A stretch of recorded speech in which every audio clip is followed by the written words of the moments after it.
But I do want to ask you about something that's come up in the last couple of days. This was a post from President Trump about this upcoming election just weeks away. He said, when I win, those people who cheated, and then he lists donors, voters, election officials, he says will be prosecuted to the fullest extent of the law, which will include long-term prison sentences.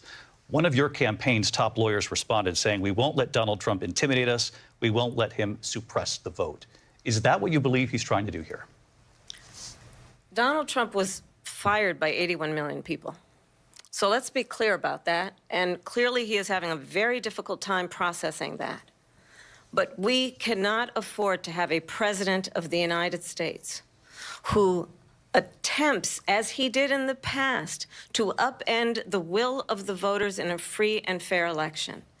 And I'm going to tell you that I have traveled the world as Vice President of the United States, and world leaders are laughing at Donald Trump.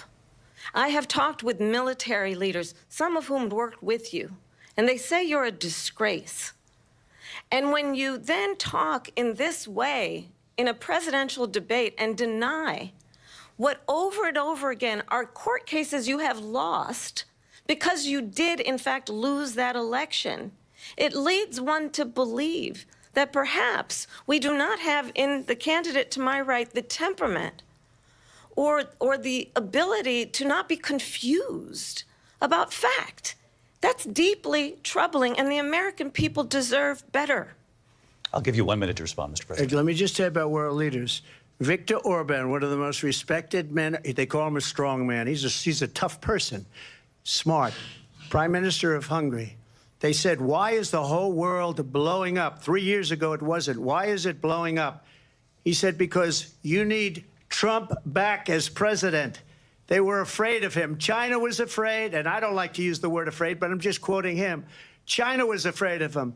North Korea was afraid of him.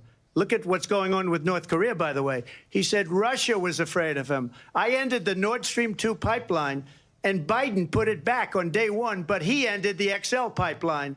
The XL pipeline in our country, he ended that. But he let the Russians build a pipeline going all over Europe and heading into Germany, the biggest pipeline in the world.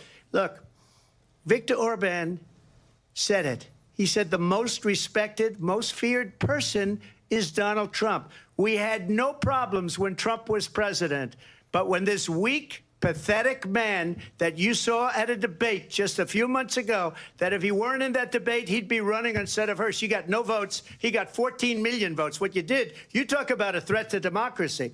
He got 14 million votes, and they threw him out of office. And you know what? I'll give you a little secret. He hates her. He can't stand her. But he got 14 million votes. They threw him out. She got 0 votes. And when she ran, she was the first one to leave because she failed. And now she's running. I don't understand it, but I'm okay with it because your time is up. I think we're going to do very well. We've got a lot.